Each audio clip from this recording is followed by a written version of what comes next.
کس طرح سے آپ اس کو ڈیفائن کریں گی؟ Basically Allama Iqbal is also known کہ انہوں نے پاکستان کا خواب دیکھا, انہوں نے اس کا ویژن دیکھی, اس کا آئیڈیا دیکھا, اور 1930 میں الہ آباد کے ایک شہر میں, جب پاکستان واز ناٹ انڈیپینڈنٹ, جب ایک سب کانٹیننٹ تھا, تو الہ آباد کے ایک شہر میں انہوں نے اپنی ایک اسپیچ کرتے ہوئے انہوں نے سب سے پہلے پاکستان کا تصور پیش کیا. اور ایک آپ کو بڑا مزے کی بات کہ جب میں چھوٹی تھی, کیونکہ کامنلی بکس میں لکھا ہوتا ہے کہ علامہ اقبال نے پاکستان کا خواب دیکھا, تو مجھے لٹرلی لگتا تھا کہ علامہ اقبال نے ایکچولی ایک ڈریم دیکھی. لیکن جب میں جب اتنی بڑی ہوئی میں نے ریئلائز کیا کہ ایکچولی انہوں نے ایک ویژن دیکھا, انہوں نے ایک آئیڈیا دیا. اور بیسکلی جو پاکستان کی کریشن ہے نا, it was a result of Allama Iqbal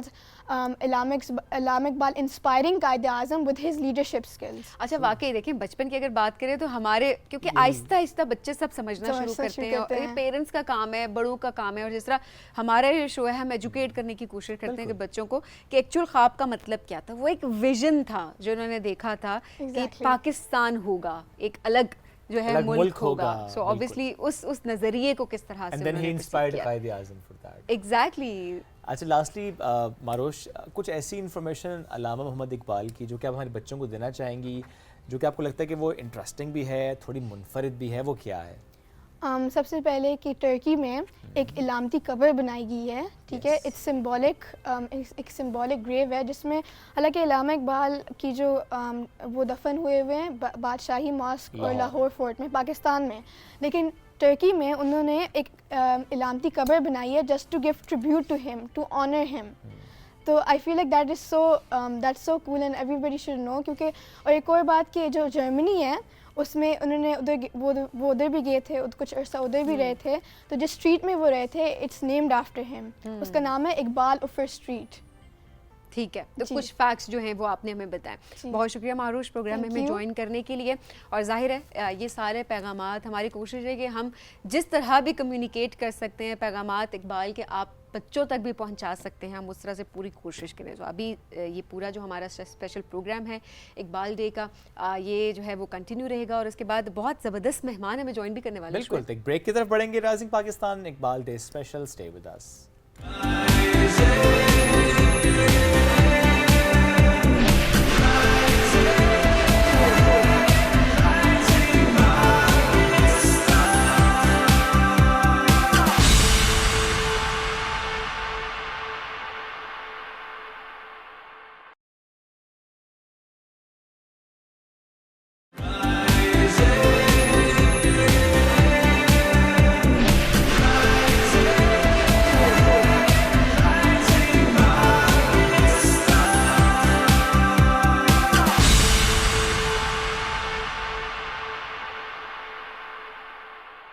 welcome back. عظیم شاعر, مفکر, فلسفی علامہ محمد اقبال, جن کو آج خراج تحسین پیش کر رہے ہیں. اقبال ڈے آج ہمارا یہ رائزنگ پاکستان اسپیشل ایڈیشن. اور ابھی ہمارے ساتھ جو مہمان موجود ہیں, بہت پیاری ان کی آواز ہے, اور جس طرح اقبال کے کلام کو وہ گائیں گی تو آج ہم سب انجوائے بھی کریں گے.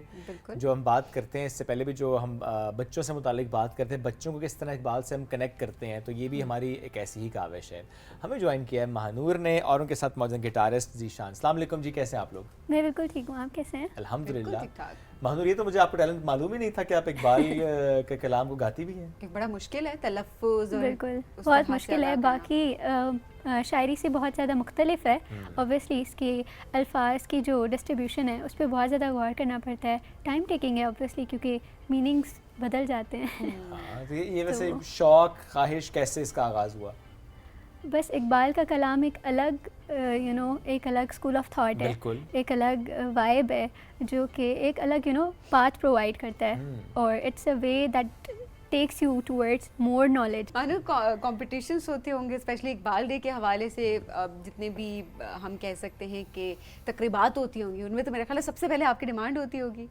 اوبویسلی کالج میں بھی, اور ویسے بھی ڈفرینٹ پروگرامس پہ انٹرنیشنلی نیشنلی پاکستان کے لیے بھی. ہاں جی, I been to Expo 2020 so for 23rd March event, so I think last year. So اس طرح سے پھر چلتا رہتا ہے ڈفرینٹ ایونٹس میں بھی. سن لیں کچھ, کتنی پریکٹس کر کے آئے مانور سے, کتنی پریکٹس کی ہے مانور نے, ہم ذرا کتنی ریاضت کر رکھی ہے مانور نے. ٹیسٹ لیں چلیں, مانور کون سے کلام کا انتخاب کیا ہے؟ کافی ڈیفیکلٹ ہے فار می. سو اٹس ستاروں سے آگے جہاں اور بھی ہیں. واہ. کوشش. ستاروں سے آگے جہاں اور بھی ہیں, ستاروں سے آگے جہاں اور بھی ہیں, ابھی عشق کے امتحان بھی ہیں, ابھی عشق کے امتحان بھی ہیں, ستاروں سے آگے جہاں اور بھی ہیں, ستاروں سے آگے جہاں اور بھی ہیں, ابھی عشق کے امتحان بھی ہیں, ابھی عشق کے امتحان بھی ہیں, ستاروں سے آگے جہاں اور بھی ہیں.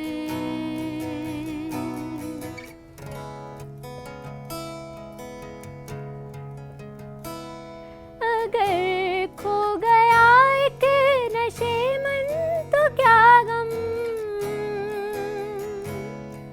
اگر کھو گیا ایک نشے من تو کیا غم,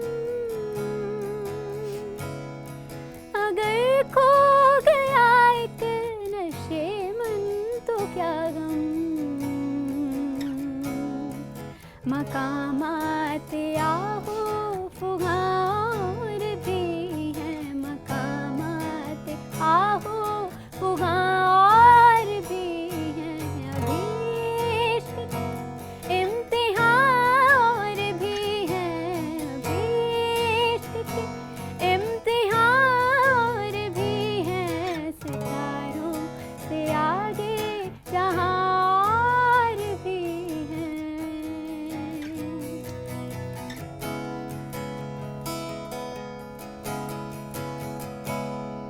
تو شاہی ہے پرواز ہے کام تیرا, تو شاہی ہے پرواز ہے کام تیرا, تو شاہی ہے پرواز ہے کام تیرا, تیرے سامنے آسمان بھی ہیں, تیرے سامنے آسمان بھی ہیں, ابھی عشق کے امتحان بھی ہیں, ابھی عشق کے امتحان بھی ہیں, ستاروں سے آگے جہاں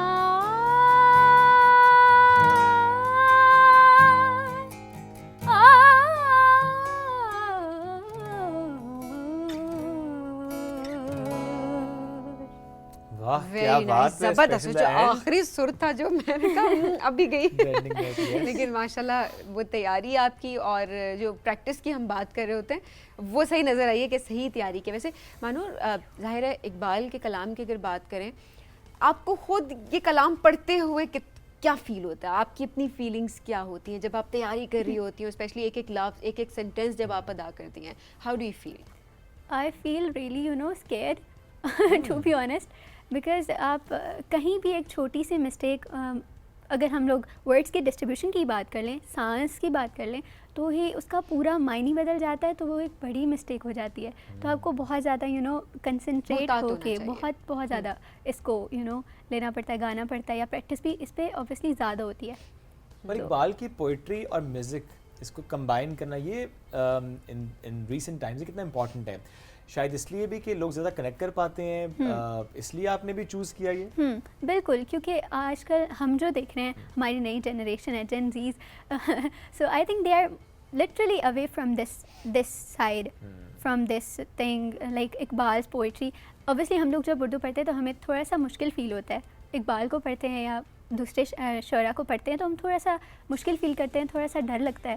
تو اگر ہم اس پہ کنسنٹریٹ کریں گے تو ہمارا ایک فلو آ جائے گا. تو آئی تھنک اس پہ کنسنٹریٹ کرنا چاہیے, اب وہ ایجوکیشن کے پوائنٹ آف ویو سے ہے یا پھر میوزک سے, تو آئی تھنک اس کو زیادہ میڈیم ہے نا, میوزک از آلسو میڈیم. یا اوبیسلی. گریٹ. ذیشان, آپ کب سے گٹار کے ساتھ منسلک ہیں؟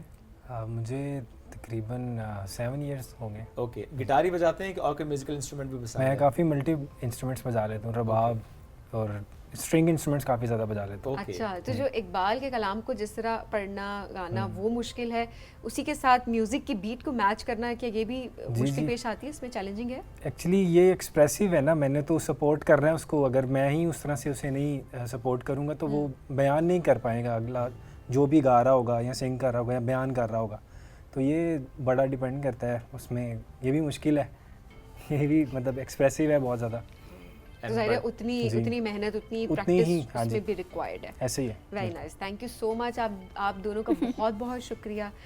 مانور, ہمیشہ آپ سے تو بڑا اچھا لگتا ہے آپ سے ملاقات کر کے بھی, اور ذیشان پہلی مرتبہ ہمارے شو پہ آئے, سو آپ دونوں کا بہت بہت شکریہ. Thank you for inviting me as well. Thank you for joining us. Break کی طرف بڑھیں گے, بریک سے واپس آئیں گے, رہیے ہمارے ساتھ. This is rising Pakistan.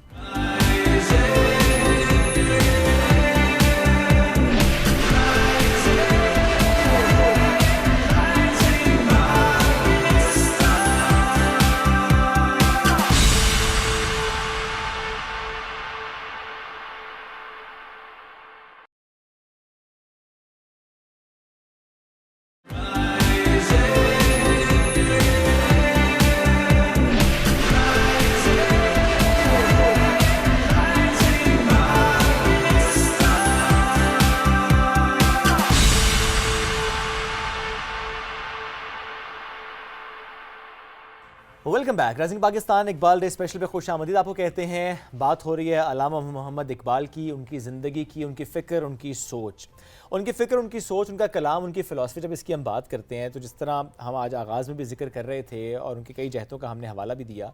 اب ایسے میں اگر قوم کی ترقی کی ہم بات کریں تو قوم کی ترقی کا راستہ کیا ہے؟ سادی سی بات ہے, بڑی ایک بنیادی سی بات ہے کہ اقبال کا راستہ ہے. اس راستے پہ چلیں گے تو قومیں ترقی کریں گی, اور قوموں کو ترقی کرنے کے لیے جس راستے پر چلنا چاہیے, چننا چاہیے, وہ اقبال کا راستہ ہے. اور وہ راستہ اقبال نے اپنی شاعری کے تھرو سکھایا ہے, ہر بات کے تھرو, ہر انداز کے تھرو. لیکن اب اس میں کیا چیز امپورٹنٹ ہے, وہ یہ کہ کیا ہم ان کی شاعری کو پڑھ بھی رہے ہیں, اب کیا ہم ان کی شاعری کو سمجھ بھی رہے ہیں, اگر ہم اس کو پڑھ بھی رہے ہیں, یہ بڑا امپورٹنٹ ہے. اور یہی والی بات کہ کیا سکھانے والے کیا خود سیکھ کر آگے سکھا رہے ہیں, تو تبھی تو وہ راستہ ملے گا جب اس کو ان کے فلسفے کو, ان کی شاعری کو سمجھیں گے. شاعری میں دلچسپی, یہ بھی ایک بہت امپورٹنٹ چیز ہے. بالکل, تو آج ہم اس پر بات کریں گے. ہمیں جوائن کیا ہے ڈاکٹر شاہر الہی نے, ایسوسیٹ پروفیسر ہیں, ہیلتھ سروسز اکیڈمی کے. ادب سے خاصا لگاؤ رکھتے ہیں, ہمیشہ بات کر کے بہت ہم سیکھتے ہیں ان سے. السلام ڈاکٹر صاحب, کیسے ہیں آپ؟ اللہ کا بڑا احسان ہے. Thank you for the invitation. آپ کے آنے کا شکریہ, بہت آپ کے بلانے کا شکریہ. بہت شکریہ. ڈاکٹر صاحب, علامہ محمد اقبال کی شاعری کی جب ہم بات کرتے ہیں, اور as a poet, as a شاعر جب ہم ان کو دیکھتے ہیں, ممتاز مقام کیسے انہوں نے حاصل کیا؟ بہت اور شاعر اس دور کے بھی, ان کا مقام اتنا ممتاز کیسے؟ ہمارے ہاں ادبی لحاظ سے دیکھا جائے تو شاعروں میں ایسے قداور لوگ پیدا ہوئے ہیں جو فارسی شاعری کے ساتھ یا فارسی شعراء کے ساتھ کھڑے کیے جا سکتے ہیں. ہمارا جو اردو ادب ہے وہ فارسی ادب کا طفیلی سیارہ ہے, تو وہاں پر ایسے لوگ پیدا ہو جائیں سیٹلائٹ میں کہ جو اس مدر پلانٹ کو رسپونڈ کریں, یہ بہت بڑی بات ہے. میر تقی میر جو جذبات اور احساسات کو یعنی کیپچر کر کے, وہ کیپچرنگ ایموشنز, ایوالونگ ایموشنز, ان کو سٹل اور انسٹل کر کے انکلکیٹ کر دیں, یہ چھوٹی بات نہ ہے. جذبات اور احساسات جو پکڑ میں ہیں, جو پکڑ میں نہ ہیں, جو احساسات محسوس ہوتے ہیں, جو محسوس نہ ہوتے ہیں, دونوں کو یکجان کر کے آپ کے لیے ایک سیٹ آف ایموشنز اور پیشنز بنا دینا, پھر غالب آئے.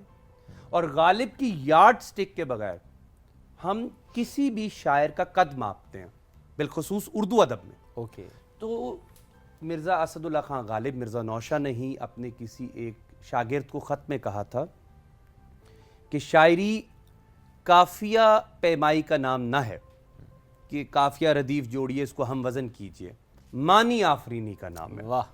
تو یہیں سے اگر ہم بات جوڑیں, اقبال لغت و معنی آفرین کے چیمپئن ہیں. بے شک. ان کا یہ امتیاز صرف یہاں نہیں, اس خطے میں نہیں, پورے عالم میں سینہ ٹھونک کر اور ڈھول بجا کر بیان کیا جا سکتا ہے کہ اقبال جیسا معنی آفرین آدمی, اقبال جیسا مصور آدمی, اقبال جیسا صوتی آہنگ پیدا کرنے والا آدمی اردو ادب کی تاریخ میں شاذ و نادر ہے، بلکہ ہے ہی نہیں۔ اقبال خود جو غالب کی طرف دیکھا کرتے تھے، آج اگر ہم غالب کے ہی انداز اور اسلوب سے دیکھیں تو لوگ اقبال کو دیکھتے ہیں کہ اس تاریخ میں، اس ادب کی تاریخ میں تسلسل کے ساتھ اقبال آتا ہے۔ اقبال بھی اقبال سے آگاہ نہیں ہے، کچھ اس میں تمسخر نہیں واللہ نہیں ہے۔ اور اقبال کے پاس جو امتیاز ایک خصوصی ہے، اس کو یوں جوڑ کے کہتے ہیں۔ ایزرا پاؤنڈ پچھلی صدی کا بہت بڑا شاعر ہوا، شاعروں کا استاد ہوا، اور بحیثیت استاذ ٹی ایس ایلیٹ کی ویسٹ لینڈ اس نے ایڈٹ کی تھی۔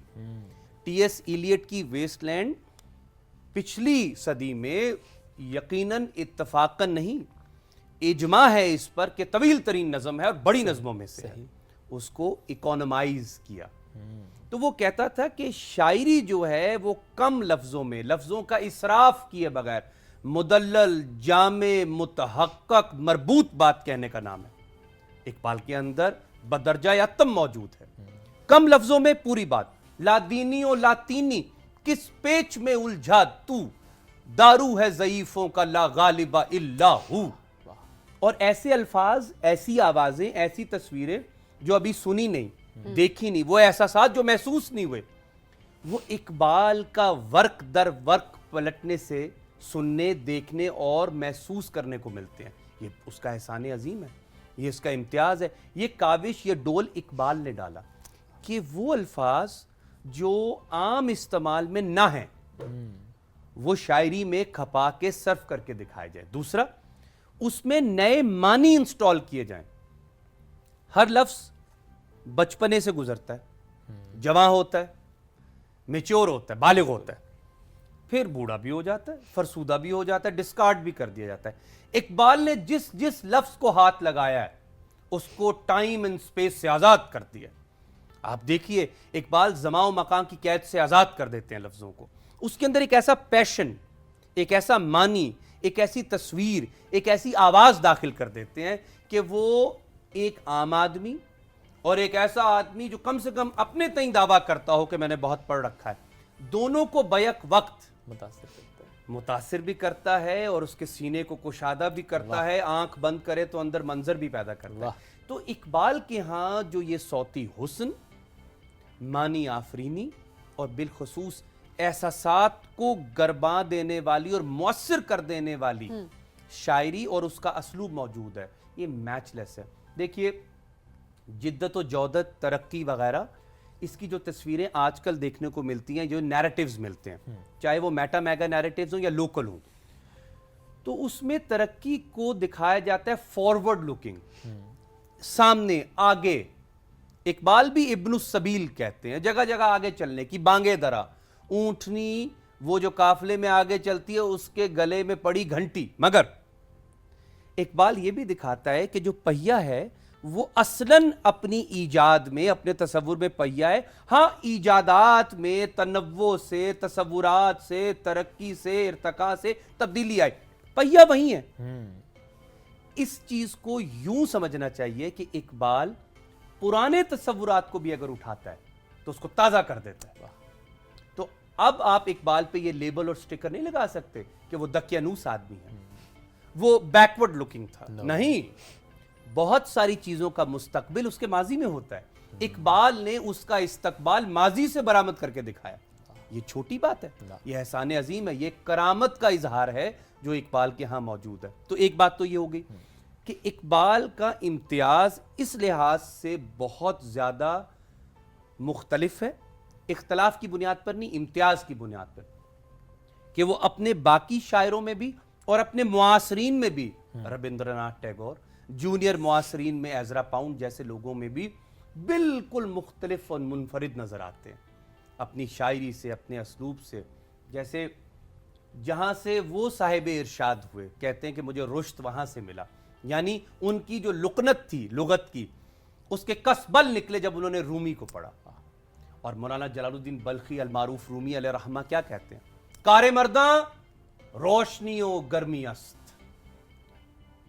مرد کامل، مرد یقین، مرد حر، جو متحرک ہوتا ہے, جس میں تحریک ہے, جس میں انقلاب ہے, جو جاگتا ہے, جگاتا ہے, پھلتا پھولتا ہے, لہراتا ہے, وہ کون ہے؟ جس میں گرمی ہے اور روشنی ہے. روشنی, گرمی, حرارت یعنی انلائٹنمنٹ اور پیشن, ان دونوں کا ملاپ ہے. اور مردجونا ہیلا و بے شرمی است. یہیں سے جوڑیں گے اقبال کو. کیا یہ ہم میں موجود نہ ہے چیزاں؟ ہیلا, شکوہ, گلا, وہ بھی کس سے؟ علامہ محمد اقبال علیہ رحمت سے. اپنے محسن سے کہتے پھرتے ہیں کہ اتنی مشکل باتیں کرتے ہیں, اتنے مشکل اشعار کہتے ہیں کہ ہم سے اٹھائے نہیں جاتے, پڑھے نہیں جاتی. یعنی یوں کہ اتنا سامان بات دیا کہ میں گھر کیسے لے کے جاؤں. اپنے محسن سے شکوہ کرتے ہیں. تو کیا اس کو ہم نے زوال یافتہ قوم کا کلیشے نہ بنا ڈالا؟ تو اقبال کو اس زاویے سے دیکھیں. عالمی سطح کے شاعر ہیں, بالکل, یعنی کہ ایک ایسا آدمی جس کو آپ ڈنکے کی چوٹ پر عالمی سطح پر, ہومر, شیکسپیئر یقیناً اقبال سے بڑے شاعر ہیں, غالب بھی اقبال سے بڑے شاعر ہیں, لیکن اقبال عصر حاضر میں جتنے ریلیونٹ ہے کوئی اور شاعر ریلیونٹ نہیں ہے. یعنی ان کی جو ریلیونس ہے تحریک کے اعتبار سے, جذبات و احساسات کو کریکٹ کرنے کے اعتبار سے, تصویروں کے اندر سیلیسٹیل باڈیز اور اس کو کارپوریل ٹچ دینے کے حساب سے میچ لیس ہے. تو اقبال کا یہ امتیاز اور اقبال کی یہ انفرادیت آپ کو اور نہ ملے گی. تو اقبال کو چھوئے بغیر, اقبال کو اپریشیٹ کیے بغیر اور اقبال سے اختلاف کیے بغیر آپ بڑے بن نہیں سکتے. واہ. فیض اقبال سے نظریاتی طور پر لگا تو نہ کھاتے تھے, بالکل, لیکن اقبال کو اپریشیٹ کیے بغیر رہ نہ پائے. ڈیڈیکیٹ کرتے ہیں ان کو پوئمز. یہی تو اقبال کی بڑی بات ہے. آپ دیکھیں اقبال کے جا بجا اشعار, صرف ماسک آف کورڈوبا دیکھیں, ابھی ذوق و شوق کو رہنے دیتے ہیں, ساکی نامہ کو رہنے دیتے ہیں, باقی تمام بڑی بڑی نظموں کو. یہ جو ایک بڑی نظم ہے اور اردو ادب کی طویل ترین نظموں میں اس پہ ایک سوال بھی مجھے کرنے کی اجازت دیجیے گا ڈاکٹر صاحب. اس سے پہلے ایک جملہ آپ کا تھا کہ کم لفظوں میں مکمل بات کرنے کا ہنر اقبال کے پاس. آپ نے کچھ حوالے بھی دیے طویل نظموں کے. طویل نظمیں اقبال نے پھر کیوں لکھی؟ ہاں, طویل سے مراد یہ ہے کہ بحر چھوٹی ہے, ٹھیک ہے, لفظ کم استعمال کیے ہیں, ٹھیک ہے, اسراف کم کیا ہے, یعنی بہت رومانویت نہیں اس کے اندر صحیح پیدا کی, لفظ کھپائے نہیں ہیں, چابک دستی نہیں کی, اوکے, سیدھی صاف کھری روشن بات کی, عیاں بات. لیکن طویل سے مراد یہ ہے کہ کسی ایک منظر کو, کسی ایک کردار کو, یعنی ایٹماسفیئر اور کریکٹر آف میننگ دونوں کو ایوالو کر کے دکھائے. اوکے, سلسلہ روز و شب, نقش گرے حادثات. نیچے بھی یہی لے کر آئیں گے پھر کہ نقش ہیں سب ناتمام خونے جگر کے بغیر. کہاں سے نظم شروع ہو رہی ہے؟ طویل نظم مسجد قرطبہ, این میری شمل کی پی ایچ ڈی ہے اس پر, اور کہاں ختم کر رہے ہیں؟ وہیں نقش پر. نظم کو وہیں سے جوڑا جہاں سے شروع کیا تھا. یہ کرامت نہیں تو اور کیا ہے؟ اسی طرح اقبال دیکھیں عشق کو کیسے ری ڈیفائن کرتے, کس کے لیے؟ آپ کے, میرے لیے. اب تو ہمیں اس عشق سے بوریت سی ہوگی, بلکہ ہم تو اس سے آشنا ہی نہیں ہے, نامانوس ہے. جیسے عشق دم جبرائیل, عشق دل مصطفیٰ, عشق خدا کا رسول, عشق خدا کا کلام, اور عشق ہے صحبائے خام, عشق ہے کاس الکرام, عشق ہے ابن السبیل, اس کے ہزاروں مقام. کیا بات ہے! عشق کی تقویم میں عصر رواں کے سوا اور زمانے بھی ہیں جن کا نہیں کوئی نام. اقبال ری ڈیفائن کرتے ہیں, ری ویژولائز کرتے ہیں, ری کنیکٹ کرتے ہیں, اور اس کو پھر ہمارے لیے ہماری جھولی میں ڈال دیتے ہیں. اس کو چکھ کے دیکھو, ان احساسات کو محسوس کر کے دیکھو, آنکھ بند کر کے باطن کی آنکھ میں شرابور ہو کر دیکھو. یہ منظر تمہیں وہ نہیں رہنے دے گا جو اس سے پہلے تم تھے. تو یہ اقبال کی کرامت نہیں تو اور کیا ہے. اقبال سے چسپاں کرنا یہ چیزیں مجھے لگتا ہے ہیٹی بات ہے, چھوٹی بات ہے. کیا تمام بڑے آدمی مختلف ادوار سے نہ گزرتے؟ اقبال کی گود میں بلی دیکھ کر ایسی نظمیں بھی کہیں, شاعری ایسی بھی کہی کہ جس کو ہم کہتے ہیں وہ گلیری, بلبل وغیرہ اہم چیزیں. بالکل. لیکن انسان جب ارتقاء کا سفر اور جب اپنے اندر بھی پختگی کا سفر طے کرتا ہے تو اظہار کو بھی اس کے ساتھ تبدیل کرتا ہے. تو اقبال نے یہ امانت بحیثیت امین پہنچائی, اس میں خیانت نہیں کی.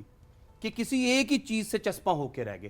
اچھا لگا منظر دیکھا, کمال آتا ترک سے جوڑ لی امیدیں, وہ ایز اٹ از اپنے انداز میں انہوں نے اپنی شاعری کے ذریعے بیان کر دی, اس کو انہوں نے ایکسپریس کر دیا. کیونکہ بہت سارے لوگ ہمارے ہاں کہتے ہیں کہ پروپیگنڈا پوئٹری کی تھی, sorry to cut you short, لیکن ایسا نہیں ہے. اقبال نے دین کو یا ادیان کو یا مختلف جذبات کو اتنی احساساتی شکل برآمد کر دی, اتنی کشش برآمد کر دی کہ وہ ان کے اظہار کا حصہ بن گئی. تو وہ جو میں عرض کرنا چاہ رہا تھا کہ اقبال کے ہاں یہ جو اظہار موجود ہے, اس کے اندر جو تنوع نظر آتا ہے, اس کے اندر جو تغیر نظر آتا ہے, وہ ارتقا شیکسپیئر میں بھی ہوا تھا, ہومر میں بھی ہوا تھا, ایلیٹ میں بھی ہوا تھا, دیگر بڑے شعراء میں بھی ہوا تھا. تو یہ ایک گرد آج اس پروگرام کے توسل سے صاف ہو جائے. اقبال سب سے پہلے بڑا شاعر ہے, ہماری لغت میں لفظوں کا اضافہ کرنے والا ہے, لفظوں میں نئے معنی پیدا کرنے والا ہے, اور آپ کو نئی تصویریں دینے والا آدمی ہے. ویژن کو ری ڈیفائن جو آپ نے اس سے پہلے بات کی وہ انہوں نے کر کے دکھایا. شعر آپ کی اپنی پرسنل پوئٹری ان کی کون سی آپ کو پسند ہے پرسنلی, ان کی شاعری جس کو آپ ابھی پڑھ سکیں؟ اقبال کو پڑھنا خاصا مشکل کام ہے, اور اس کو بھی آج ہم اس گراوٹ کو دور کرتے ہیں. دیکھیے, آسان بات پوری سمجھ میں آ جائے, ذہن کا کوئی بڑا مسئلہ حل نہیں کرتی. مشکل بات آدھی بھی سمجھ میں آ جائے تو آسان بات کے پورے سمجھ آ جانے سے بہت بہتر ہے, کیونکہ وہ ذہن کی گراوٹ اور اس کی مشق میں آپ کو مشاط کرتی ہے, حرکت متحرک پیدا کرتی ہے, اس کو سٹیمولیٹ کرتی ہے. اقبال کی بہت ساری شاندار چیزیں ہیں. مجھے ان کی طلوع اسلام بہت پسند ہے.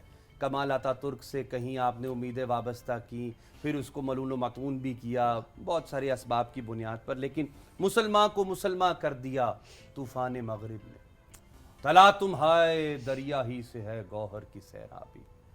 ایسے ایسے اشعار. اور عطا پھر مومن کو ہونے والا ہے درگاہ حق سے, شکوہ ترکمانی ذہن ہندی نطق آرابی. پورا گارا فراہم کیا. ابھی بھی تم اپنے آپ کو تعمیر نہیں کرتے, آؤ میں اقبال تمہیں تعمیر کا پورا مواد دے کے جاتا ہوں. شکوہ ترکمانی, ترکوں کا شکو, ترکوں کا دبدبا, ترکوں کی ہیبت, ترکوں کا غلبہ. ذہن ہندی, ہند اسلامی تہذیب نے جو ذہن پیدا کیے, بھگت کبیر, تلسی داس, سور داس, نیچے آئیے ذرا, بلے شاہ, میاں محمد بخش صاحب, بابا فرید, گرو نانک, بالکل کیسے بڑے بڑے لوگ جنہوں نے اظہار کو کرامت تک جا پہنچایا. ذہن ہندی, نطق آرابی, اور عربوں کی نطق, ان کی فراست و فصاحت و بلاغت, لفظ کو صحیح جگہ استعمال کرنا. تو اقبال کے اشعار جب بھی پڑھیے یوں پڑھیے. یہ تمام ناظرین کے لیے میں بحیثیت طالب علم کہہ رہا ہوں جو بھی سن رہے ہیں, کہ اقبال کا شعر اگر سمجھ نہیں آتا تو سب سے پہلے اس کی آواز سے مدد لیں. جیسے پہلے میں نے شعر پڑھا, یا اور شعر پڑھ لیتے ہیں. میں کھٹکتا ہوں دل یزداں میں کانٹے کی طرح, اور تو فقط اللہ اللہ اللہ 3 دفعہ کا تکرار کی. تو اس سے آپ کی طبیعت میں ایک بھونچال پیدا ہوگا. وہ گراوٹیں دور ہوں گی جو آواز نہ سمجھنے کی صورت میں پیدا ہوتی ہیں. ہم کون سی آوازیں سنتے ہیں آج کل؟ شور, غیبت, چغلی, حسد, کینہ, اناد, عداوت. آئیے اقبال کی آوازیں سنیں. واہ, جو بڑی آوازیں. کیا تھا وہ پلٹنا جھپٹنا, جھپٹ کر پلٹنا, وغیرہ وغیرہ. یہ اقبال کے وہ اشعار ہیں جو آپ کے اندر صوتی حسن یعنی ملکوتی آوازوں کا کارخانہ پیدا کر دیتے ہیں. سوچیں کہ آپ کے اندر جبریل کی پھونک پیدا ہو جائے. سبحان اللہ. یہ ایک چھوٹی بات ہے. قطعاً نہیں. دلا ہمائے وصالی بے پھور چیرو نہ پھری, تھوڑا کسے نہ شنو ست نہ آدمی نہ پھری. اے دل سن, آواز کیوں نہیں سنتا؟ تو نہ پری ہے نہ انسان ہے, تو اپنے وجود و موجود میں اپنی ہستی میں بالکل مختلف شے ہے. سن سن, اڑ اڑ, اڑتا کاہے کو نہیں ہے؟ اقبال یہی تو چاہتے ہیں کہ تو جتنا اڑ سکتا ہے, تیری جتنی چونچ ہے, اتنا تو کھا, اتنا تو اڑ, اتنا دم تو پیدا کر. اور پھر دم مانگ اس سے مانگ. ستیزہ کار رہا ہے ازل سے تا امروز چراغ مصطفی سے شرار بولابی پا. وہ جو ایک چراغ جل رہا ہے شروع سے انسان کے قلب میں, اس کی عقل میں, ذہن میں, وہ کیا ہے؟ حضرت نبی مکرم علیہ السلام کی لو ان کا چراغ, وہ ان کا پیغام عظیم انسانیت کی خاطر. اس سے کون لڑے گا؟ بو لہب کی شرار. تو اس شرار بو لہبی کو کاٹیے اور اپنے اندر چراغ مصطفی کو روشن کیجئے. اور یہ لوگ ہمارے محسن ہیں جو یہ چراغ دیے روشن کرتے ہیں, جیسے اقبال. اور اسی کو تو ہماری کوشش ہے کہ ہم ریکنیکٹ کریں دوبارہ سے اپنے آپ کو اقبال کے ساتھ. ڈاکٹر شاہد بہت شکریہ اس نشست کے لیے ساتھ موجود تھے. ہم ایک بریک کی طرف بڑھنے. Rising Pakistan Iqbal day special میں بریک لیں گے, واپس آئیں گے. اسٹے ود اس.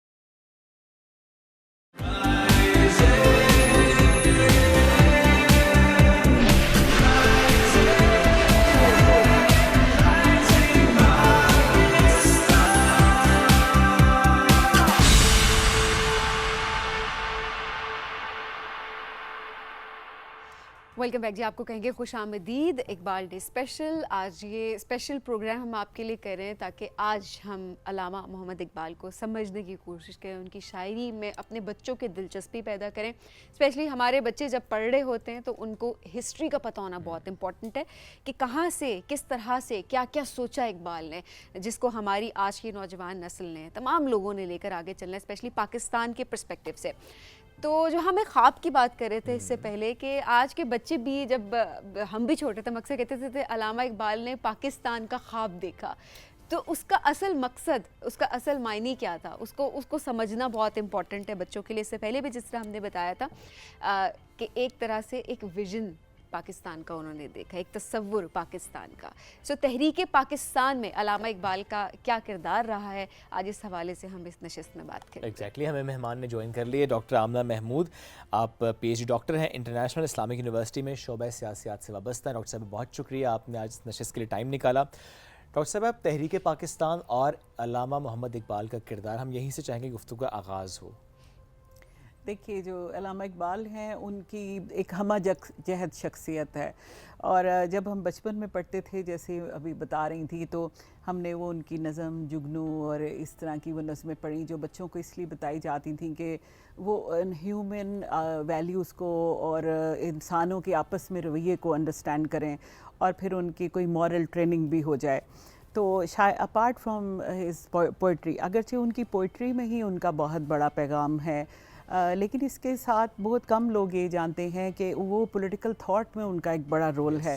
اور یہ جو ہم دنیا میں ایک بڑی ڈیبیٹ ہے کہ ایک مملکت کو ریلیجس اسٹیٹ ہونا چاہیے یا سیکولر اسٹیٹ ہونا چاہیے, اور ماڈرن اسٹیٹ کیسی ہوگی, اور کیونکہ خلافت کا دور ختم ہو گیا, تو آپ کو پتہ ہے خلافت مومنٹ تھی بر صغیر میں, اور ترکی میں جب خلافت ختم ہوئی خاص طور پہ, تو اس کے بعد کیا شکل ہوگی اسلامک اسٹیٹ کی, کیونکہ پورے عالم اسلام کی بڑی وابستگی تھی سلطنت عثمانیہ کے ساتھ, اور وہ اس لیے تھی کہ وہ خلافت تھی وہاں پہ. اگرچہ وہ خلافت کے سارے ٹریڈس اس میں وہ نہیں تھے, لیکن اس کے باوجود بھی وہ مرکز ضرور تھا عالم اسلام کا. اور جب وہ ختم ہو گیا تو پوری دنیا کے مسلمانوں نے محسوس کرنا شروع کر دیا کہ وہ شیلٹر لیس ہو گئے ہیں, حالانکہ وہ پہلے ہی کولونائز ہو چکے تھے, جیسے کہ انڈیا بھی ہو چکا ہوا تھا اور باقی ساری مسلم لینڈز بھی. لیکن اس وقت علامہ اقبال جو ہیں انہوں نے وہ ویژن پیش کیا کہ اسلام جو ہے ایک سٹیگننٹ نہیں دیتا نظام حکومت. یہ نہیں ہے کہ صرف خلافت ہی ہوگی, بلکہ اسلام کسی بھی شکل میں ایک ایسی اسٹیٹ جہاں پہ اسلام کا نظام نافذ کیا جا سکے اور مسلمان سکون کے ساتھ زندگی گزار سکیں, اور نہ صرف مسلمان بلکہ تمام مذاہب کے لوگ, کیونکہ اسلام کی تو یہ ٹریڈیشن ہے نا کہ وہ تمام مذاہب کے لوگوں کی ادرنیس کو ایکسیپٹ کرتا ہے اور اس کے بعد ان کو پروٹیکشن بھی دیتا ہے. یہ جو جزیہ اس لیے عائد کیا گیا تھا کہ انہیں ملٹری سروس نہیں کرنی تھی, اور جو لوگ ملٹری سروس کرتے تھے ان کو جزیہ سے ایگزمپٹ کر دیا جاتا تھا. تو علامہ اقبال نے اس وقت یہ بڑی ان کی کنٹریبیوشن ہے, یہ پہلی وہ کنٹریبیوشن ہے جو مسلم امہ کے لیے تھی. اپارٹ فرام ان کہہ رہی ہوں کہ ان کی شاعری جو ہے آپ کو پتہ ہے ایران میں وہ ہی از موسٹ رسپیکٹڈ, اور انہیں اقبال لاہوری کے نام سے یاد کیا جاتا ہے. اور ان کی جو ڈائریکشنز ہیں وہ کیونکہ ان کی فارسی شاعری شاید کا مجموعہ اردو سے بھی زیادہ ہے, اور اس میں جو خیالات کا اظہار کیا گیا ہے وہ انٹلیکچولی جتنے ساؤنڈ ہیں, ہم جب یہ بھی ہم بات کرتے ہیں کہ عام لوگوں کے لیے سمجھنا اس کو اس لیے مشکل ہے کہ ہم فارسی کی اس لیول پہ نہ تعلیم دیتے ہیں اور نہ ہم اس کو سمجھ سکتے ہیں. تو ورنہ یہ کہ جو خیالات اقبال نے بتائے تو جو انقلاب ایران ہے وہ بھی اس کے اوپر بیسڈ ہے, اس لیے کہ انہوں نے بتایا کہ ایک ایسی مملکت بنائی جا سکتی ہے جس میں کوئی بھی ماڈرن سسٹم ہو جائے. اور جب ترکی کی اسمبلی ڈکلیئر کی کمال اتا ترک نے, تو علامہ اقبال نے اس کے اوپر ایکسپلینیشن دی. انہوں نے کہا کہ کیونکہ اسلام کا نظام چلانے کے لیے, پالیسی میکنگ کے لیے, لا میکنگ کے لیے ایک سسٹم ہے, تو وہ کوئی اسمبلی بھی ہو سکتی ہے اور وہاں بیٹھ کے اجتہاد کیا جا سکتا ہے. اور اسی بات سے میں اس کو ایڈ کروں گی کہ اجتہاد کا جو تصور ہے وہ انفیکٹ اسلام کو اور اسلامی نظام کو ڈائنامک رکھنے کے لیے ہے, کیونکہ مسائل تو ہر دفعہ آتے رہتے ہیں. اور آپ کو پتہ ہے کہ یہ تو ٹریڈیشن تھی نا کہ جب امال کو بھیجا جاتا تھا تو ان سے پوچھا جاتا تھا کہ آپ کیسے فیصلہ کریں گے, تو وہ کہتے تھے قرآن کے مطابق, اگر وہاں سے گائیڈنس نہیں ہے تو سنت کے مطابق, اور اگر وہاں سے نہیں ہے تو پھر جورسٹ اوپینین کے مطابق, اور اگر کچھ بھی نہیں ہے تو آپ کیپنگ دا اسپرٹ آف اسلام آپ وہ ڈیسیژن لیں گے جو کہ اجتہاد ہوگا. اور that is actually a way to keep this system, کیونکہ اسلام تو کا نظام تو قیامت تک کے لیے ہے نا, تو سارے جو مسائل اٹھیں گے تو وہ اس کے مطابق حل کے. تو علامہ اقبال نے جو اجتہاد کا تصور دیا, اور انہوں نے کہا کہ مجتہد جو ہے وہ اصل میں قوم کا رہنما ہے, اس لیے کہ وہ رہنمائی کر رہا ہے کہ سلطنت کا نظام کیسا ہونا چاہیے. میرا خیال ہے کہ اقبال کی کنٹریبیوشن اتنی زیادہ ہے, کیونکہ دیکھیں شاعری تو آپ نے پڑھنی ہے یا نہیں پڑھنی, اگر آپ کا ایپٹیچیوڈ ہے تو آپ اس کو پڑھیں گے. کچھ لوگوں کو شاعری میری طرح سے نثر میں سمجھ آتی ہے, اگرچہ میں نے کلام اقبال بہت گایا اور میں نے بڑے ایوارڈ جیتے اسکول میں, گایا بھی. جی بالکل ایسے ہی ہے. اب آپ نے کہہ دیا اور ایسا ہو نہیں سکتا کہ ہم بیٹے اب تو بڑے زمانے ہو گئے ہیں, تو لیکن یہ کہ بہرحال چلیں کبھی اس کے اوپر بھی ضرور کریں گے. اس وقت کیونکہ میں پولیٹیکل سائنٹسٹ کے طور پہ ہوں اور آپ کے مہمان ایسے ہوں گے جو بہت اچھا کلام اقبال گائیں گے بیٹا.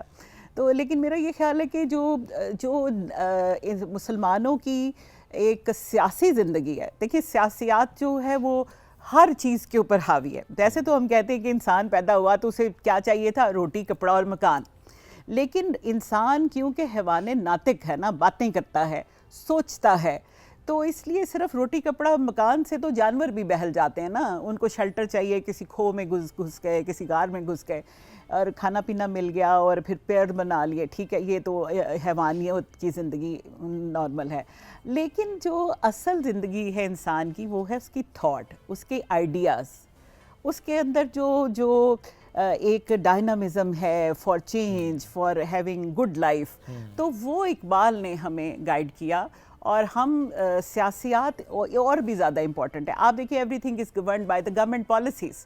مانیٹری پالیسی چینج ہو جائے گی, ہیلتھ پالیسی چینج ہو جائے گی, ایجوکیشن ہو جائے گی, سائبر سیکیورٹی پالیسی چینج ہو جائے گی. بالکل. تو اس کا مطلب یہ ہے کہ سیاسیات کیونکہ گورن کرتی ہے دا ہول سوسائٹی, تو اقبال نے ہمیں ایک اسلامک اسٹیٹ کا وہ ڈائنامک کانسیپٹ پرووائڈ کیا کہ Islamic state is a normal state, it's a modern state, because it is having the trait of اجتہاد. تو وہ زمانے کے ہر چیلنج سے میٹ کر سکتی ہے, اور وہ آبسلیٹ کبھی نہیں ہوتی. یہ جو کانسیپٹ کی ہم بات کرتے ہیں کہ اسلامک اسٹیٹ ہے کانسیپٹ, جو ہم خیال کی بات کرتے ہیں, جو ہم خواب کی بات کرتے ہیں, ویژن کی بات کرتے ہیں, that was need of the time as well. But جب اقبال نے پہلی بار اس کا ذکر کیا یا پہلی بار اس کو ایڈوکیٹ کرنا شروع کیا, تو اس نے امپیکٹ کیا کریٹ کیا آس پاس اس ماحول میں مسلمانوں پر, سوچ پر کیا اثر ڈالا مسلمانوں؟ دیکھیے اقبال کے پاس ایک پلیٹ فارم تھا, انجمن حمایت اسلام کا, اور اس کے اجلاس ہوتے تھے, اور وہاں پہ صرف اقبال نہیں بڑے بڑے لوگ اپنے خیالات کا اظہار کرتے تھے. اقبال اپنی شاعری سناتے تھے اور وہ پھر آگے ڈسپرس ہوتی تھی. جو لوگ وہاں بیٹھے ہوتے تھے وہ بھی, اور جو وہاں موجود نہیں ہوتے تھے وہ بھی اس کے متعلق ڈسکشن سنتے تھے.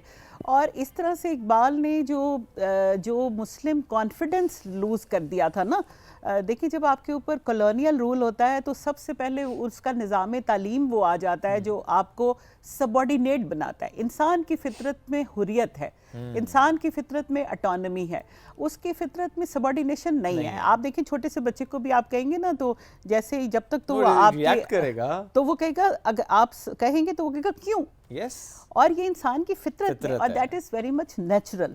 تو جس وقت کالونیل پاور آتی ہے تو وہ آپ کو سپریس کرتی ہے سب سے پہلے کہ آپ سوال نہیں کر سکتے. وہ ان کو غلام چاہیے ہوتے ہیں, سبجیکٹ چاہیے ہوتے ہیں. تو اقبال نے جو اپنی شاعری میں پیغام دیا اور جو انجمن حمایت اسلام کے جلسوں میں وہ باتیں کرتے تھے, that was a message for youth کہ آپ نے کھڑا ہونا ہے اور آپ نے اس جدوجہد کو لیڈ کرنا ہے. اور آپ دیکھیے کہ ان کا امپیکٹ یہ تھا کہ 1946 میں جو انجمن حمایت اسلام کے سارے کالجز تھے وہاں پہ 2 سال سیشن نہیں ہوئے, اور ان بچوں نے گھر گھر جا کے لوگوں کو بتایا کہ آپ اگر پاکستان کے حق میں ووٹ دیں گے تو اس کا مطلب کیا ہوگا, جس کو ہم کہتے ہیں کہ it was a but over simplification of concept of Pakistan, کہ پاکستان کا مطلب کیا, لا الہ الا اللہ, اس لیے کہ وہ ان پڑھ میسز تھے. ان کو یہ بتانا بڑا مشکل تھا کہ یہ نظام حکومت کیا ہوتا ہے یا سیلف رول کیا ہوتا ہے, لیکن ان کو یہ بتایا کہ آپ کو وہ ملک ملے گا جہاں پہ آپ کا لا الہ ڈومینیٹ ہوگا اور کالونیل پاور نہیں ہوگی. تو یہ سارا جو مہم ہے, ایک دفعہ سرتاج عزیز صاحب ہماری یونیورسٹی تشریف لائے اور وہ کیونکہ کارکن تھے, اور 46 میں انہوں نے علامہ اقبال کے قائد اعظم کے ہاتھ سے کتابوں کا تحفہ ریسیو کیا تھا. He was brilliant student of economics in Islamia college Lahore.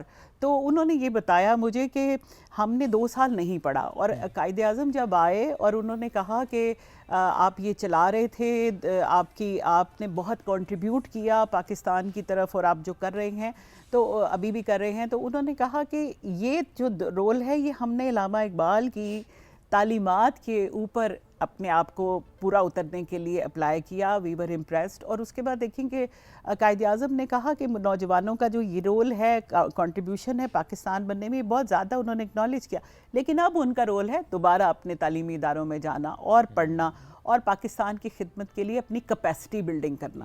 تو میرا خیال ہے کہ اقبال کی بہت بڑی کنٹریبیوشن ہے, 2 کنٹریبیوشنز ہیں. ایک تو انہوں نے یوتھ کو موبلائز کیا اور ان کو یہ احساس دلایا کہ ان کے بغیر تو ہو ہی نہیں سکتا. اور ان فیکٹ دیکھیں کوئی بھی تحریک کامیاب نہیں ہو سکتی جب تک اس میں یوتھ شامل نہیں ہوتی, کیونکہ دیکھیے میری عمر میں بہت زیادہ سٹیک ہے کہ میں یہ کروں گی تو اس سے یہ ہو جائے گا, میں جو نوکری نہیں چھوڑ سکتی, میں یہ نہیں کر سکتی. لیکن یوتھ جو ہے اس کے اندر جو طاقت ہے اس کو صرف چینلائز کرنے کی ضرورت ہوتی ہے. ان کے سٹیکس نہیں ہوتے, ان کے سٹیکس صرف یہ ہوتے ہیں کہ انہیں ایک اچھی سوسائٹی چاہیے, انہیں پتہ ہے کہ آئندہ 50 سال میں نے اسی سوسائٹی میں رہنا ہے. تو علامہ اقبال نے ان کو چینلائز کر دیا, ون تھنگ.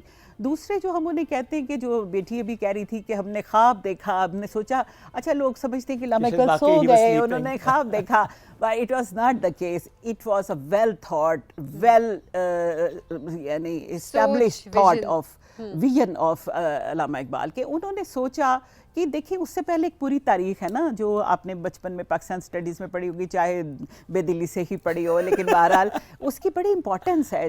جب ہم اس کو پڑھتے ہیں نا تو ہمیں لگتا ہے کہ یہ کی بات کیوں ہوتی رہتی ہے بار بار نا, لیکن جب آپ اس پہ غور کرتے ہیں تو آپ کو پتہ چلتا ہے. دیکھیے لکھنؤ پیکٹ ہوا جس میں ہندو مسلم اتحاد ہوا, اچھا ہی تو, اور پھر وہ قائد اعظم کو ambassador of Hindu Muslim unity کا رول ملا.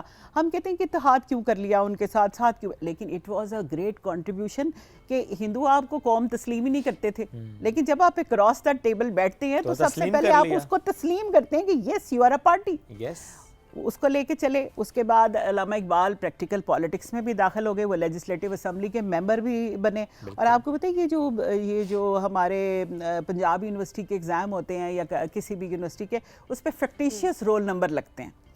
That law was initiated by علامہ اقبال. انہوں نے یہ لا لیجسلیٹو اسمبلی پنجاب سے پاس کرایا اس لیے کہ پنجاب یونیورسٹی میں پروفیسر ہوتے تھے زیادہ ہندو, اور وہ مسلمز کے نام دیکھ کے تو فیل کر دیتے تھے. کرتے ہوں گے یا نہیں کرتے ہوں گے, لیکن یہ ایلیگیشن تھے اور اس کے متعلق اپلیکیشنز موجود تھیں کہ مجھے اس لیے فیل کیا گیا ہے. تو علامہ اقبال نے کہا کہ فیکٹیشیس رول نمبر لگا دیں. اور ان کی لیگیسی دیکھیں کہ وہ آج تک بھی جاری ہے. بچے یہ نہیں کہہ سکتے کہ پروفیسر نے میرا نام دے کے مجھے فیل کر دیا. سوچ بدلنے کی جو ہم بات کر رہے ہیں, پریکٹیکل سٹیپس انہوں نے لیے, اور یہ پولیٹیکلی وہ کتنے ساؤنڈ تھے, یہ اس چیز کو ثابت کرتا ہے. ڈاکٹر صاحبہ بہت شکریہ, وقت بڑا مختصر تھا, مجھے پتا ہے آپ کے پاس صرف ایک بہت پوائنٹ کچھ ایڈ بتانا کرنا چاہتی ہوں, جو ہم علامہ اقبال کے وین کی بات کر رہے تھے کہ انہوں نے دیکھا یہ پالیٹکس چلتی ہے اور ہم ہندوؤں سے کبھی معاہدے کرتے ہیں پھر وہ توڑ دیتے ہیں. پھر آپ نے دیکھا کہ آل پارٹیز کانفرنس ہوئی اور جناح کے اس سے پہلے نہرو کے نکات آئے اور اس کے بعد جو نہرو رپورٹ آئی اور اس کے بعد جناح کے 14 نکات آئے. تو علامہ اقبال نے محسوس کیا کہ نہیں, یہ بہت دیر تک سلسلہ نہیں چل سکتا, دے آر ناٹ ٹرسٹ وردی. تو مسلمانوں کو ایک علیحدہ یا تو ملک بنانا پڑے گا یا ود ان انڈین یونین ہمیں اٹانومی چاہیے, یعنی کہ ہمیں مسلمانوں کی ادھر بھی جہاں پہ مسلمانوں کا میجورٹی ہے اور بنگال کی طرف بھی جہاں پہ مسلمانوں کی میجورٹی ہے, ہمیں اسٹیٹ چاہیے.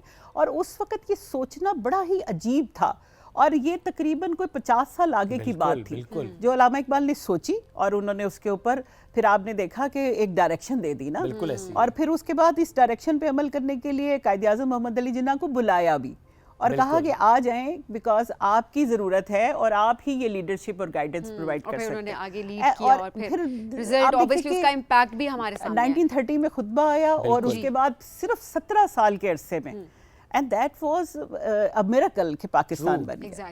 تو بہت بہت شکریہ آپ کا, بہت شکریہ. دل کرتا بات کرتی رہے ہم, وہ کہانیاں اور جس طرح ہمارے لیے بڑے انٹرسٹ کے ساتھ اس کو ہم سنتے رہے. یہ ہماری قوم کی میراث نہیں ہے, یہ ہماری قوم کی بنیاد ہے.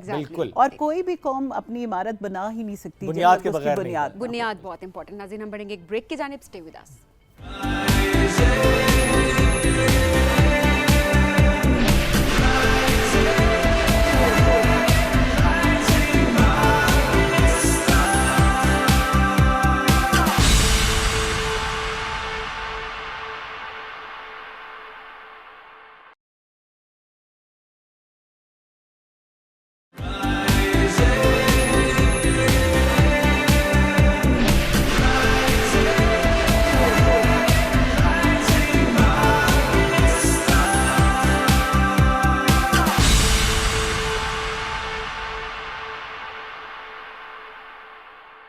Welcome back. Rising Pakistan Iqbal day special میں ایک بار پھر کہیں گے خوش آمدید. علامہ محمد اقبال, جب ان کی پرسنالٹی کی ہم بات کرتے ہیں تو اس میں کئی رخ ہیں, کئی انداز ہیں. ایز اے ریفارمسٹ بات کریں, نشست طویل ہو جائے. ایز اے پولیٹیشین ہم ذکر کریں تو بات ہوتی چلی جائے گی, دامن وقت میں گنجائش ختم ہو جائے گی. ایز اے پوئٹ اگر ہم ذکر کریں, اور اس سیگمنٹ میں ہماری کوشش یہی ہے کہ اقبال ایز اے پوئٹ ہم اس پر بات کریں گے.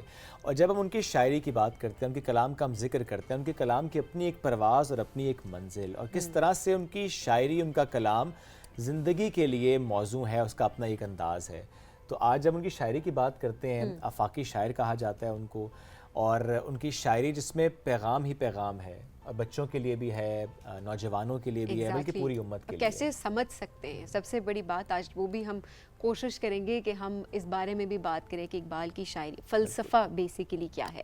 سو اس کو بھی ہم لے کر چلیں گے. تو ہمارے ساتھ بہت ہی معزز مہمان آج موجود ہیں. بالکل, افتخار عارف صاحب نے ہمیں جوائن کیا ہے, سابق صدر ہیں مقتدرہ قومی زبان, سابق چیئرمین اکادمی ادبیات پاکستان. ان کی آواز بہت توانا, اور جس طرح شاعری کو میں کہتا ہوں زندہ رکھے ہوئے ہیں, مست سے, چونکہ آج کل کے دور میں لوگ ذرا شاعری سے ہٹتے چلے جا رہے ہیں. اردو ادب کی بات اگر کی جائے تو ان کا نام سر فہرست آتا ہے. افتخار صاحب بہت شکریہ پروگرام میں جوائن کرنے کے لیے. السلام علیکم.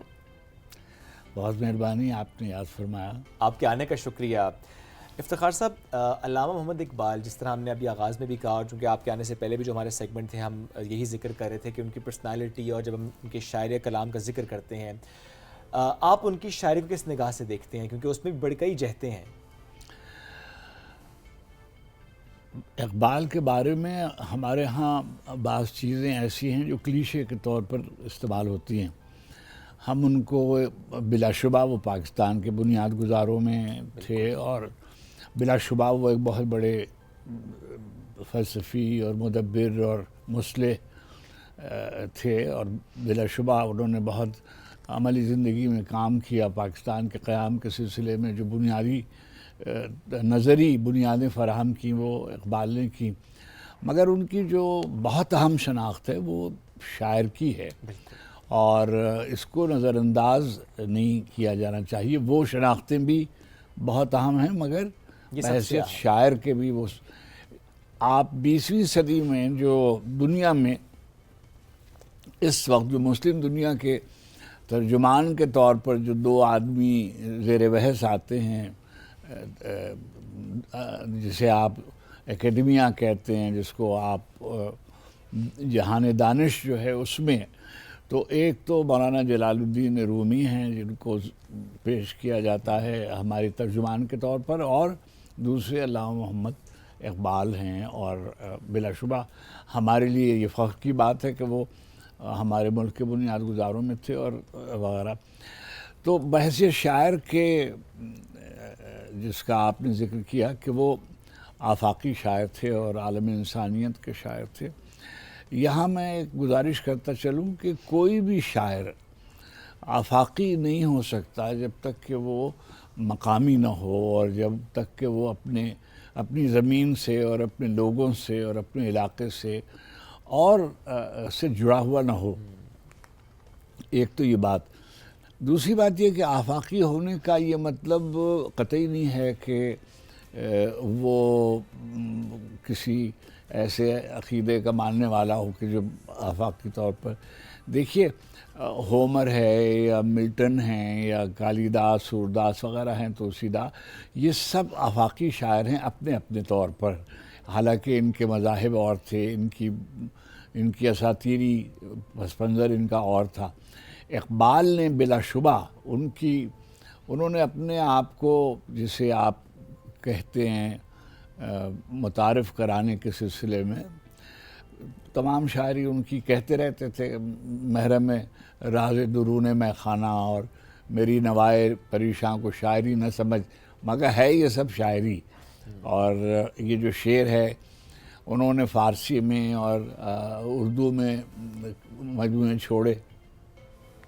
اس میں ایک بات کہنے کی ہے کہ فارسی میں 60% کے قریب ان کا جو کلام ہے وہ فارسی میں ہے، اور 40% جیسے بانگ درا اور بال جبریل اور ضرب کلیم اور ارمغان حجاز کا کچھ حصہ، اور ادھر اسرار خودی، رموز بے خودی اور پیام مشرق اور ضرب کلیم اور پس شبایت کرد، مثنوی، اور تو یہ فارسی کا کلام ہے ان کا، زبور عجم۔ یہ تو دونوں طرح کی شاعری جو ہے اس میں آپ کو مختلف جہتیں اقبال کی نظر آئیں گی، اور جو بنیادی بات ہے وہ ایک دنیا کو دوسری طرح سے دیکھنا چاہتے تھے۔ اس دنیا کو کیسا دیکھنا چاہتے تھے؟ میں کہ میری غزل میں ہے آتش رفتہ کا سراغ، میں کہ میری غزل میں ہے آتش رفتہ کا سراغ، میری تمام سرگزشت کھوئے ہوں کی جستجو۔ تو وہ رفتگاں کو یہ نہیں ہے کہ وہ پرانے زمانے کو اثر نو تازہ کرنا چاہتے تھے، مگر یہ ہے کہ وہ ہمارے جو قرون اولیٰ کے مسلمان تھے، یعنی عہد رسالت سے لے کر اور آج تک مسلم دنیا میں، اس سے استفادہ کرنا چاہتے تھے۔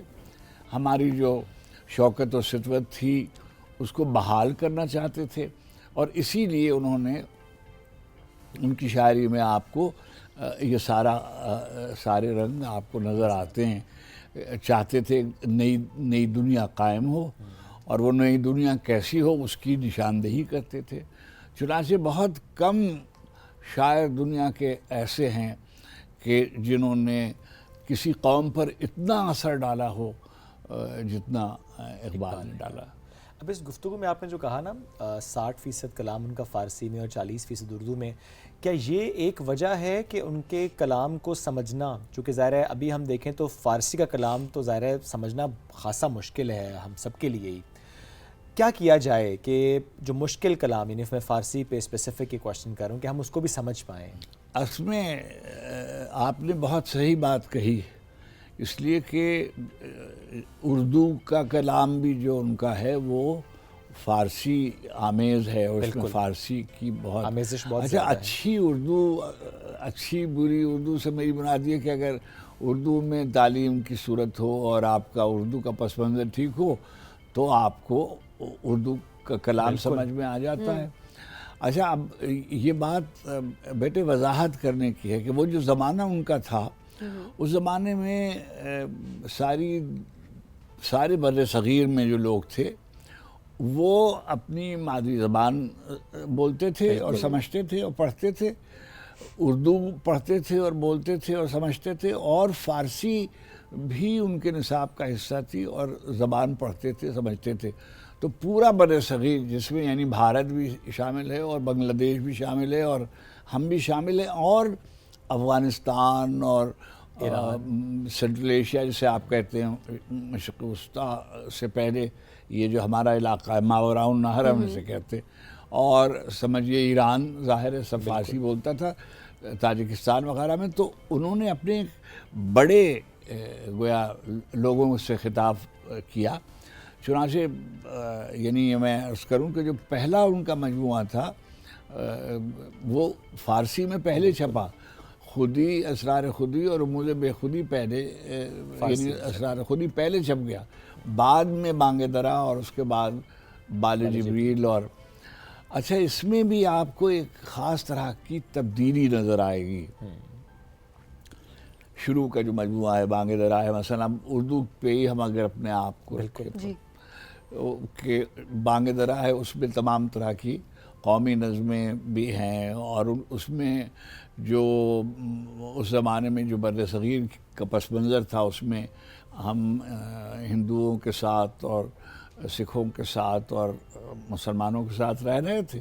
چنانچہ اس میں سب طرح کی نظمیں آپ کو ملتی ہیں، ان کے اکابرین کے بارے میں بھی تذکرہ ملتا ہے، اور یعنی ہم آہنگی کے سلسلے میں بھی تذکرہ ملتا ہے. پھر وقت کے ساتھ ساتھ، فکر کے ساتھ ساتھ، حالات کے ساتھ ساتھ ان کے نظریات میں بھی تبدیلی آنی شروع ہوئی، اور جو بال جبریل ہے وہ ایک بالکل جداگانہ طریقے کا مجموعہ ہے. اور اس میں آپ دیکھیں گے کہ اس میں جو مقامی قومی پس منظر تھا اس سے وہ ایک ملت اسلامیہ کے ایک وسیع تر مفاد کے لیے اور اس کے احیاء کے لیے اور اس کی اصلاح کے لیے اور اس کے مستقبل کی صورت گری کے لیے انہوں نے ایک لائحہ عمل دیا. اچھا چنانچہ آپ دیکھیں گے کہ جس وقت وہ زندگی کر رہے تھے، اس وقت جو ہمارے 56-57 ملک ہیں، ان میں سے بیشتر ملک جو تھے وہ نو آبادیاتی نظام کے تحت کسی نہ کسی ملک کے کوئی فرانسیسی کالونی تھی، کہیں برٹش کالونی تھی، کہیں ڈچ کالونی تھی، لیکن کوئی صحیح معنی میں آزاد نہیں تھا. مگر رفتہ رفتہ میں حیرت دیکھتا ہوں کہ میں حیرت ہوں کہ دنیا آنکھ جو کچھ دیکھتی ہے لب پہ آ سکتا نہیں. میں حیرت ہوں کہ دنیا کیا سے کیا ہو جائے گی.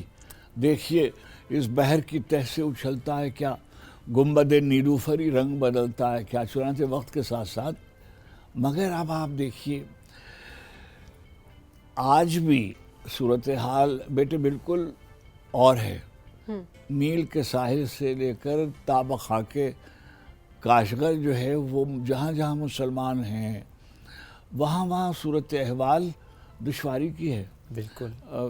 یعنی ابھی آپ دیکھیے عراق میں صورتحال خراب ہوئی، شام میں خراب ہوئی، فلسطین کا غزہ کا معاملہ آپ کے سامنے ہے، کشمیر کا معاملہ آپ کے سامنے ہے. تو صورتحال بدلتی جا رہی تھی عالم اسلام کے. مگر استحکام کے لیے جو دارو انہوں نے، جو درما انہوں نے تجویز کیا وہ تھا گویا نظام اسلام کا. اور کیونکہ ہم بحث آج اس نشست میں صرف ان کے شعر کی کر رہے ہیں، تو انہوں نے اس کے لیے ایک لائحہ عمل قرار دیا اور یہ بھی کہا کہ جو اسلام کا ریکنسٹرکشن آف ریلیجیس تھاٹ، جو ان کے خیالات ہیں، جو ان کے نظریات ہیں، اس اجتہاد کی ضرورت پہ زور دیا. اور انہوں نے کہا کہ اثر نو اسپریچول ڈیموکریسی کا انہوں نے تصور دیا. تو وہ ہماری بحث سے کیونکہ خارج ہے تو اس پہ تفصیل سے گفتگو نہیں ہو سکتی. مگر بیٹے ایک بات کہنے کی ہے کہ اقبال کی جو شاعری ہے، خودی کا تصور، ان کا عشق کا تصور، ان کا عقل کے بارے میں خیال، ملت مسلمہ کی بازیافت کے سلسلے میں ان کا خیال کیسے ہوگا، کیا ہوگا. آپ دونوں بیٹھے ہوئے ہیں، نوجوانوں کی نمائندگی کر رہے ہیں. پاکستان کا 60% کہا جاتا ہے حصہ جو ہے آبادی کا وہ نوجوانوں پر مشتمل ہے. بالکل. تو اقبال کا بنیادی جو مخاطب ہے وہ آپ ہیں. بار بار وہ یہ جو کبھی آپ دیکھتے ہیں فارسی میں بھی اور اردو میں بھی جاوید اقبال ان کے صاحبزادے کا نام تھا. اب انہوں نے ان کے نام بھی جو نظمیں لکھی وہ اصل میں آپ کے نام لکھی. جو وصیتیں ہیں وہ آپ کے نام ہیں کہ آپ اس کی صورت گری کریں گے. اس لیے کہ جو ان کا زمانہ بہت مشکل کا زمانہ تھا. ایک طرف انگریز تھے، دوسری طرف ہندو انتہا پسندی کا قصہ تھا. ایسے میں ایک راستہ نکالنا مشکل تھا اور جاگیرداری نظام چلا آ رہا تھا، زمینداری نظام چلا آ رہا تھا اور ایک خاص طرح کی پرانی خانقاہی نظام بھی تھا اور فقہی. ایسے میں اقبال نے راستہ نکالا اور شعر کے ذریعے جو کام حالی اور شبلی سے شروع ہوا تھا اس کو انتہا پر. اور آپ فخر بیٹے کر سکتے ہیں کہ آپ کا جو شاعر ہے اس طرح کا شاعر دنیا میں بہت کم، یعنی جسے کہتے ہیں انگلیوں پہ گنے جا سکتے ہیں عظیم شعراء میں. اور ان کی شاعری میں جو ترنم ہے، جو اس کا ان کے وجدان کی جو صورت ہے، جو ہنر کی صورت ہے، جو ان کے موضوعات کا تنوع ہے، سوائے یعنی ترنم و میوزیکیلٹی کے بارے میں میں کبھی کبھی کہتا ہوں کیونکہ شعر کی محفل ہے، شاعری کا قصہ ہے. مولانا جلال الدین رومی کے علاوہ بیٹے کسی نے اتنی بحریں نہیں استعمال کی جتنی اقبال نے کی. جتنی بحروں میں انہوں نے فارسی میں شعر لکھے. اچھا ان کی لغت آپ دیکھیے، ان کے ایک ایک مصرع میں پوری دیکھیے فلسفہ ہے، فلسفے کی اعلیٰ ترین سطح ہے. مگر جب وہ شعر میں بیان کرتے ہیں تو بالکل جسے کہتے ہیں پانی کر دیتے ہیں. اور وہ آپ کی سمجھ میں اگر آپ توجہ سے پڑھیں، بدقسمتی سے ہمارے ہاں شروع سے لے کر اقبال کا ذکر بہت کیا گیا مگر ذہن سازی اقبال کے حوالے سے نہیں کی گئی. بڑی دلچسپ بات ابھی آپ نے کی اور بہت امپورٹنٹ پوائنٹ یہ سمجھنے کی ضرورت ہے ہم سب کو کہ جس طرح ہم اس سے پہلے بھی ہم جس طرح بات کر رہے تھے کہ اسمبلی ہوتی ہے اسکول کی اور بچے سب سے پہلے لب پہ آتی ہے دعا بن کے تمنا میری. بچے وہ باواز بلند وہ پڑھ رہے ہوتے ہیں لیکن مطلب اقبال کی زندگی، ان کی شاعری کو سمجھنا اور اسپیشلی نوجوانوں کے لیے جو پیغام ہے اس کو بچوں کو بتانا، وہ ذہن سازی کی جو آپ بات کر رہے ہیں وہ کتنا امپورٹنٹ ہے.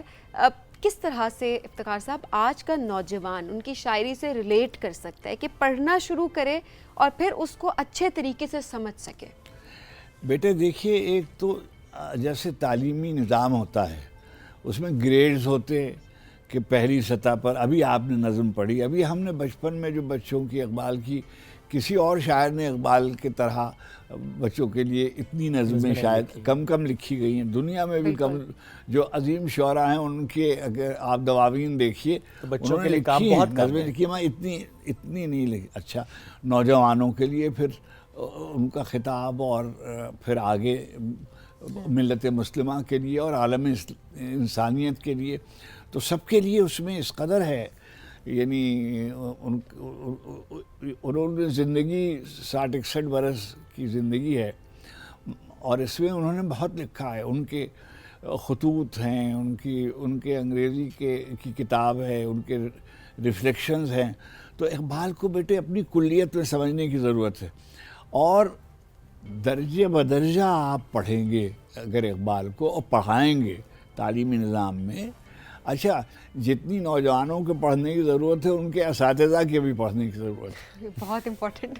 یعنی اساتذہ بھی، میں بہت ہی شرمندگی سے یہ بات کہہ رہا ہوں کہ ہمارے زمانے میں یعنی جب ہم پڑھ رہے تھے تو ہمیں جیسے مثلا مسجد قرطبہ تھی. اب مسجد قرطبہ مشکل نظم ہے مگر ہمیں یاد تھی، یا ساقی نامہ ہے، یا لینن خدا کے حضور میں، یا خضر راہ یا ذوق و شوق نظمیں ہمیں ہمارے اساتذہ یاد کراتے تھے. بیت بازی ہوتی تھی, بیت بازی میں اقبال کی غزلوں کو شعر پڑھتے تھے اور یعنی شوق و شوق سے پڑھتے تھے. اب میں دیکھتا ہوں کہ اساتذہ جو ہیں وہ بھی کیونکہ ان کی مصروفیات ہوں گی یقیناً, لیکن بچوں میں اور نوجوانوں میں اقبال کی معنویت کو راسخ کرنا یہ بہت ضروری ہے. بدقسمتی سے جو سوشل میڈیا ہے اس نے کوئی پازیٹیو رول ادا کرنے کے بجائے, کوئی مثبت کردار ادا کرنے کے بجائے کوئی منفی رویہ اختیار کیا ہوا ہے. اور ہمارے مسلمات جو ہیں ان کی طرف توجہ, جیسے قائد اعظم ہیں یا قیام پاکستان, تحریک پاکستان ہے اور اقبال ہیں جو ہمارے بنیاد گزار ہیں, ان کے بارے میں بہت زیادہ یعنی اس کی تبلیغ یا اس کا بیان نہیں ہوتا. ہمارے ضمیر بھائی نے کہیں لکھا ہوا تھا کہ سال میں ایک مجلس اقبال کرتے ہیں, پھر اس کے بعد جو کرتے ہیں سب قوال کرتے ہیں. تو اچھا اب تو قوال بھی نہیں پڑھ رہے اس کو. تو پڑھنے کی بہت زیادہ ضرورت ہے, اسپیشلی جو پڑھانے والے ہیں ان کو پہلے خود سمجھنا اور اس کے بعد وہ سمجھ کر پڑھانا ہمارے بچوں کو بہت ضروری ہے. اب بیٹے آپ سے میں پوچھتا ہوں, 100 کے